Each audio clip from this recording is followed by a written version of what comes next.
We gather not just for an event, but for a feeling. A belief that even the smallest thread of hope, when woven with care and conviction, can lift lives, can transform futures. At the heart of it all is a simple, powerful truth. Education is freedom. Freedom to dream, freedom to discover, freedom to define one's own destiny. More than 100 years ago, in words that still echoes across time, Rabindranath Tagore gave voice to this very dream. Let's hold these words close as we begin this evening. Where the mind is without fear and the head is held high, where knowledge is free, into that heaven of freedom let us awake. Tonight, Threads of Hope is a step towards that heaven of freedom. A step to ensure that no child is left behind, no dream is too distant, and no life is defined by limits. Good evening, ladies and gentlemen. This is from the Times of India. Welcome to Threads of Hope, a philanthropic and strategic CSR summit focused on education. This evening we celebrate more than just education, but the collective spirit that makes it accessible, inclusive, and empowering. Presented by High Vision Foundation, tonight is about more than just stories and speeches. It's about recognizing the power of philanthropy and giving, the strength of community, and the unshakable belief that every child deserves a future of dignity and opportunity. May I now request everyone to please rise for the national anthem. When nurtured through education, can transform lives. I invite Dr. Pyar Ali Jivani, founder member of the High Vision Foundation, to deliver the official welcome note. To be in front of such an august audience. On entire family of High Vision Foundation, I am honored to welcome each one of you for this unique Threads of Hope Education Summit 2025. At High Vision Foundation, we firmly believe that every child not only has a right to education, but that's a lifeline in today's modern world. Since inception of High Vision Foundation 2022, we have been adopting children from underprivileged families, from government schools, trust schools, who have some merit, and we are adopting them for a critical period of 5 years after they pass 10th standard. The idea is not just to extend financial support. Our mission, our intentions are much more deeper, much more elaborate. We try to groom each adopted child for the future success. And how do you do that? We groom them by various structured, integrated activities by professional organizations, like career counseling, enabling each child to adopt to decide a future career, by improving their communication skills, by motivating them by organizing various personality development programs.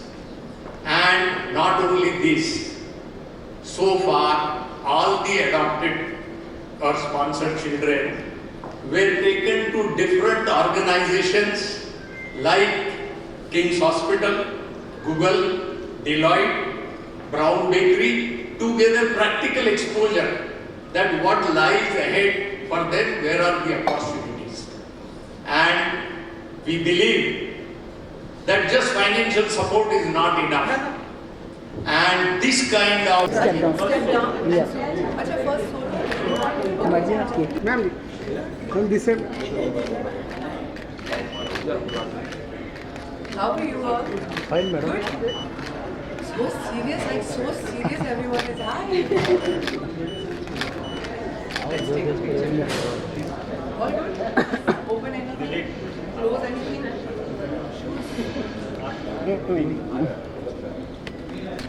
Madam, this side, madam. Please, please. Let's take the lady in the side. Yes. Bhaiya.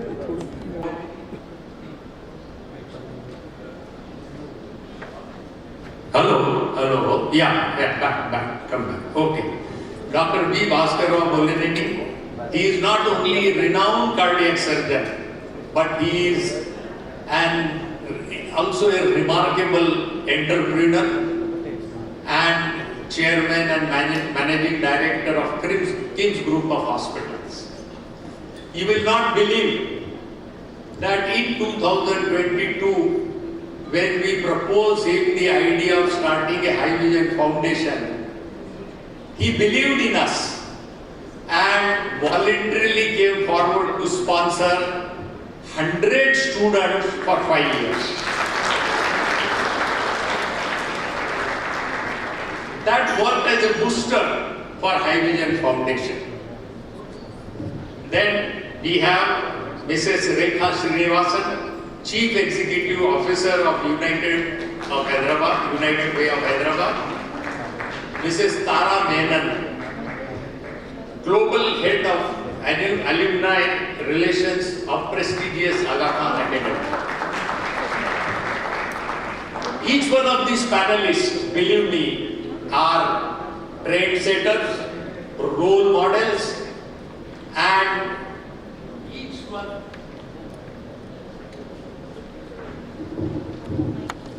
and partners, Times of India. Without their help and expertise, this event would not have been possible.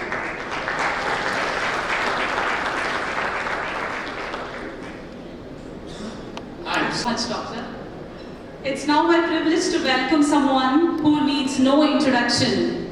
An actor, producer, eco-investor, UNEP Goodwill Ambassador, and UN Secretary General's Advocate for Sustainable Development Goals.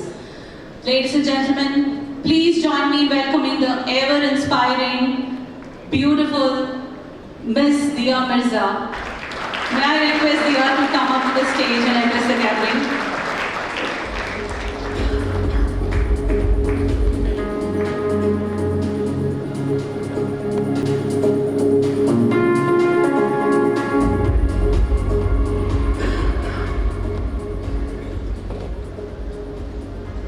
Thank you so much for that kind introduction. Good evening, Adab, Sat Sri Akal, Namaste.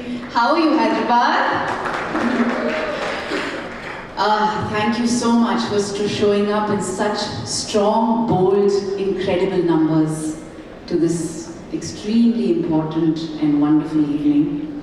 I want to start with thanking the Times of India, Hyderabad, for making this possible. It wouldn't have been possible without your support, so thank you so much. And I'd also like to thank every single sponsor who came forward and supported High Vision Foundation in making this evening possible. Thank you. Deepest gratitude to each and every one of you. High Vision Foundation is doing exemplary work, and Doctor just described the mission of the foundation. He described the kind of work the foundation is doing, the fact that within 3 years we've managed to reach out to 1,077 children. But for me, the work of this foundation, it is and it takes personal passion to create and live the kind of purpose my sister Leila has been. Sometimes it takes deep loss to be able to give your life the kind of direction she has. And I would also like to thank High Vision for giving her such incredible purpose and helping her heal and wake up every morning with a determination to make lives better for young people in our state and hopefully across the country someday.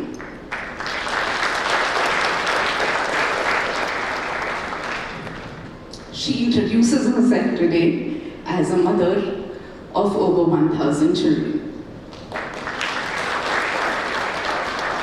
And that is the kind of personal commitment and passion that is driving the work of High Vision, and nothing gives me more pride and nothing gives me more strength than to witness her healing, her growth, her purpose, supported entirely by the incredible board of the High Vision Foundation.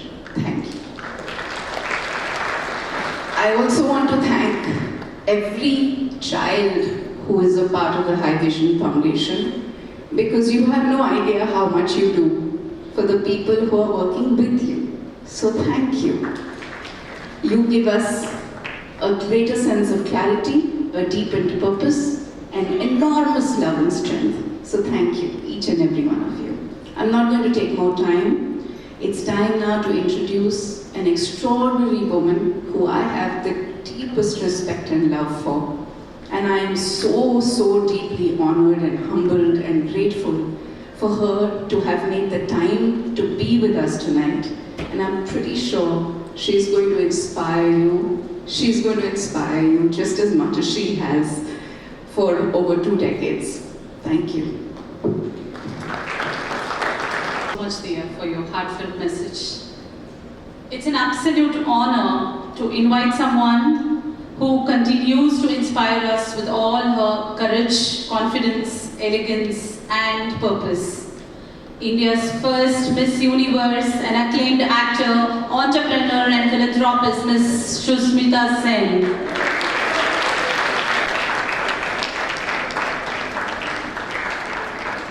Welcome, Sushmita.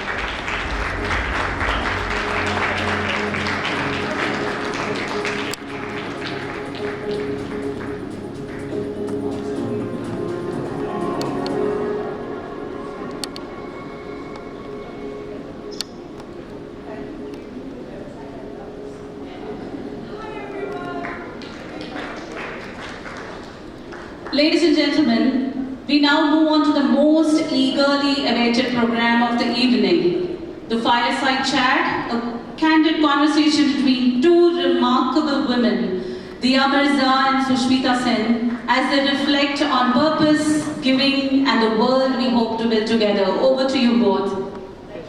Ladies and gentlemen, what a pleasure and a privilege to be here. Thank you for that warm welcome. And I mean, look at Diya Mirza, man. Huge round of applause. What a woman.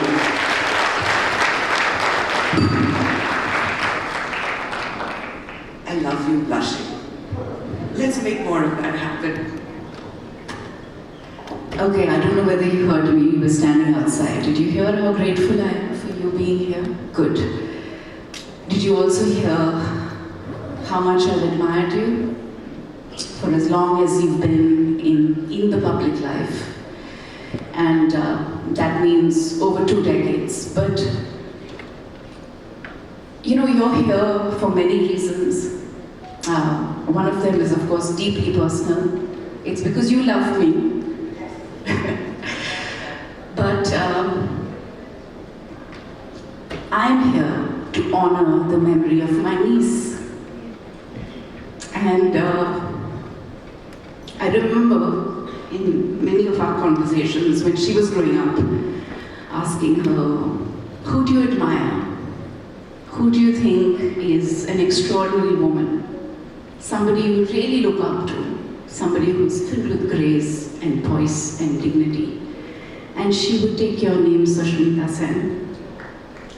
So, thank you.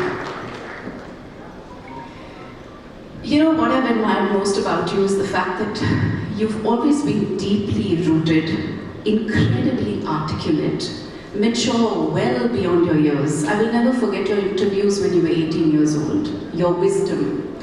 It was profound. Of course, you've evolved so much more since then and grown as a human being. But even as an 18-year-old Miss Universe, when you spoke, you touched hearts deeply because of your authenticity, but also because of your wisdom and your maturity. Beyond books, what were those things that rooted you and grounded you and made you the person that you are? I think I know, but I'd love for everyone to know. Well, good evening again. Yeah, this is a Dil Ka Rishta. So she's been a friend of mine. I say that very proudly because knowing Leah Mirza is to know someone's heart, and a really big heart at that. She's always been there for me. This is my Janmabhoomi. Every time I love to come back to a city I was born in, I feel deeply rooted to this city. To see my Amma and friend who are seated right here, they're my family. Yeah. But my childhood, I think, for all the compliments Dia just gave me, the truth is, you know, I come from a defense background. My father's from the Indian Air Force. So all throughout my growing up years, I had a very humble start, and thank God for that. I had the kind of start where everything had to be earned in life. Everything.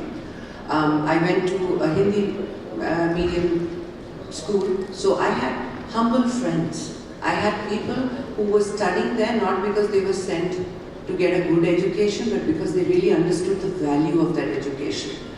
They wanted that. I learned adaptability pretty early in life, because when your father's posted every 3 years to different parts of India, you don't have one set of friends or one set of family that you connect with. You have to adapt, to constantly keep moving. I think some of that year hugely influenced the person I was becoming or was going to become. Of course, it became far vast and more beautifully influential by the time I was in an international stage. But domestically, at home, I got the best kind of life lessons that I could get very early on. No social media, no YouTube, no internet, nothing. It was just interpersonal, people to people. So when you have that kind of a childhood, one of the things you learn is automatically how to be articulate, to speak clearly what you want. You don't imagine people understanding what you meant, but what you said. And that, if you notice, Dia Mirza also has in complete abundance. Something that I have to say, I know her since she was a baby, literally a baby. And she was competing for her first competition. And what connected us back then was also the fact that we had a very similar upbringing. We had the same kind of choices to make pretty early in life. And when you get that, you're automatically grounded. Because you never forget where you came from, who you are. And that is never left for other people to decide. It is a truth you live by and hopefully never lose sight of as you evolve and grow. That's incredible. Thought that something as simple as adaptability can define your voice. I touched upon your authenticity. It's extraordinary. And it has shown through over the years. in every choice you've made. But to be able to find that authentic voice, every one of us needs someone to show us that we can. I am made of something that is special. Who is that person that made you believe that you were unique, you were beautiful, and you were special?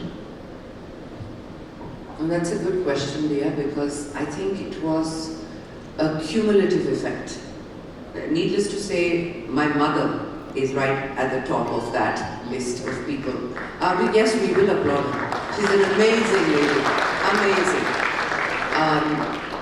But it was also my Bapi Dadu, my grandfather, my mother's father. He was actually that influence because I spent a lot of my time growing up with him, where his favorite thing to say was, "Koi parota nahi." So what if you're a girl? Don't let someone tell you just because you're a girl you can't do this, you can't do that. Oh, your father said that. Then don't tell him, I told you so. But he would always tell me that, Shona, you have one life, and a unique DNA. You are born to be different. You are different. So you don't have to really try to be different. You just have to realize more and more who you are, and you're automatically different. Sometimes people will applaud that. Sometimes you will be distanced from groups of people because they disagree. It's okay, let them disagree. But if you can consistently agree, they will agree with you one day.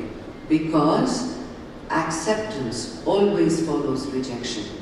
But the problem is, we give up the minute we are rejected. You hold on to that feeling and it turns to acceptance. And when it does, people look back and say, she did everything right. No, she made a lot of mistakes. She made plenty of them. But the only good thing about those mistakes were they were lessons and she learned them. And they were her mistakes.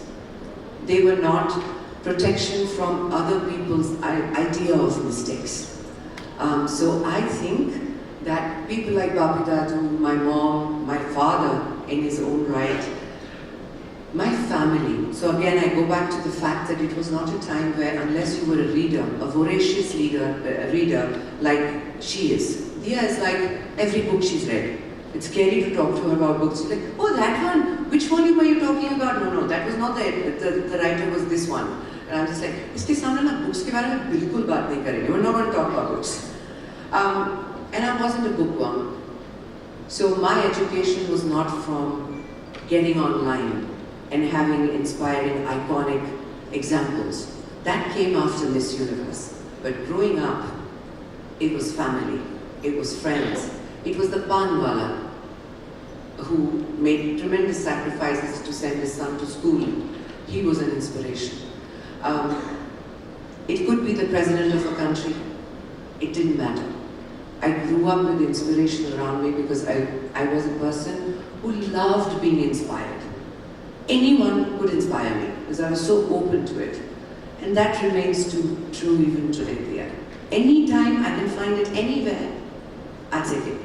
Yeah, I recognize that. It's something I totally identify with because there is inspiration around us everywhere. Nothing could be more true. You know, I've watched you raise two beautiful girls, Renee and Elisa. And what I love about the way you've raised them is that, of course, you've offered them incredible love and support, and you've done it with clarity and purpose.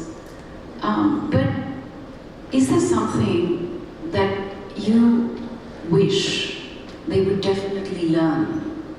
I know that a lot of their life lessons you would like for them to learn organically through life experiences, just as you did, because itna hi sikhaya ja sakta hai. But if there's one thing you would definitely like for them both to learn and know most definitely, what would that be? Okay, so I'm going to tell you a truth. I'm guessing all of you are parents here, mostly, right? Now you can inspire your colleagues, you can inspire a nation, but you cannot inspire your children.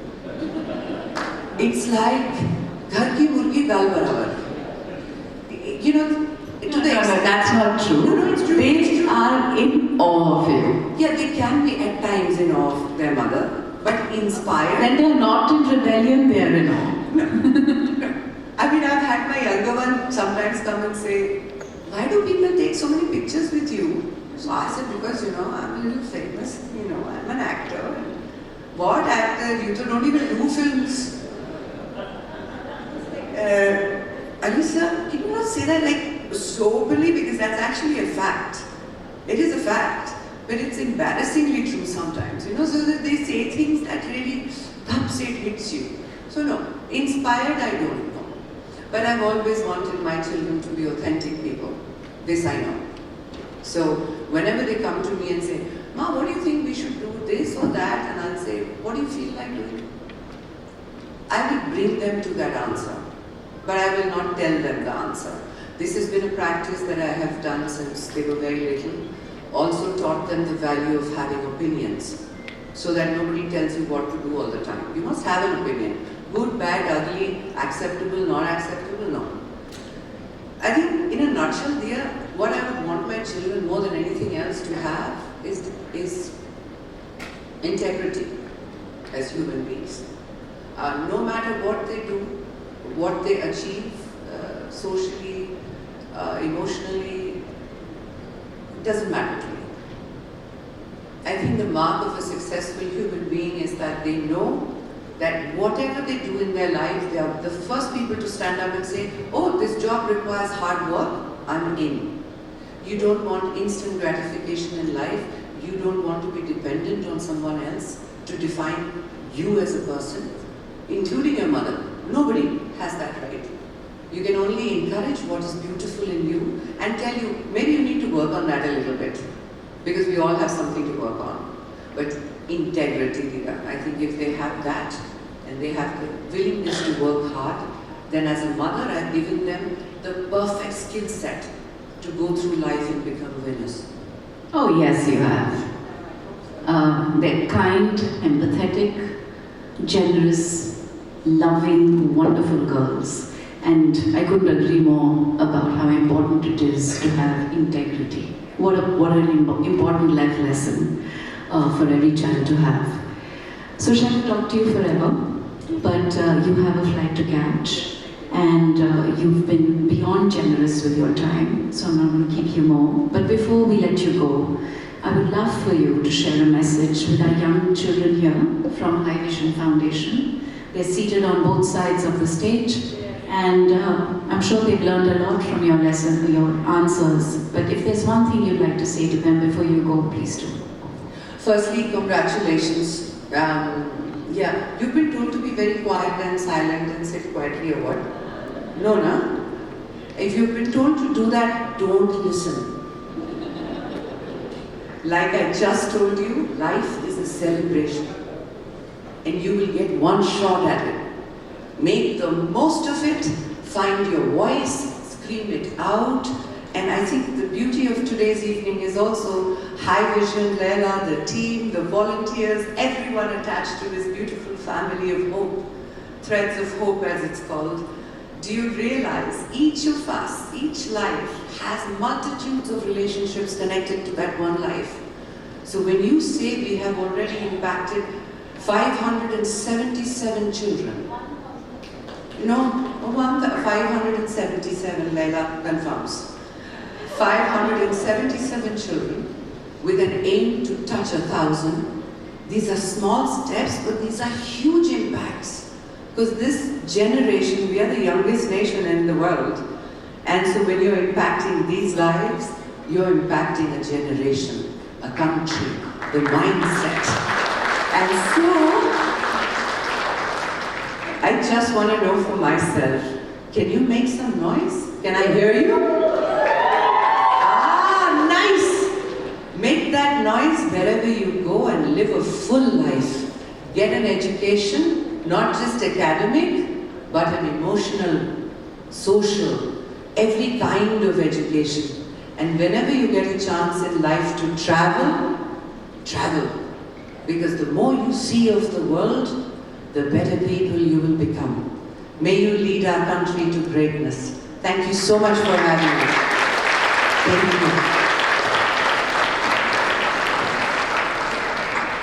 Thank you, Sushmita, Diya, for making it to the event today, and for all the inspiring work you do. Please stay back. We have a few gratitudes to mention. Request you both to honor our well-wishers on behalf of all of us. But before we do that,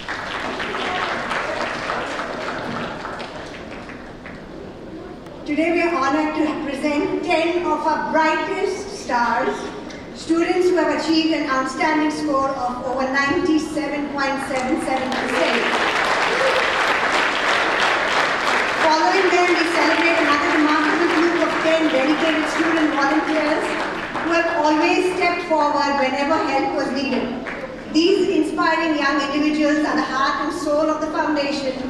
Their spirit of service, leadership and commitment reflects the very essence of what the foundation stands for.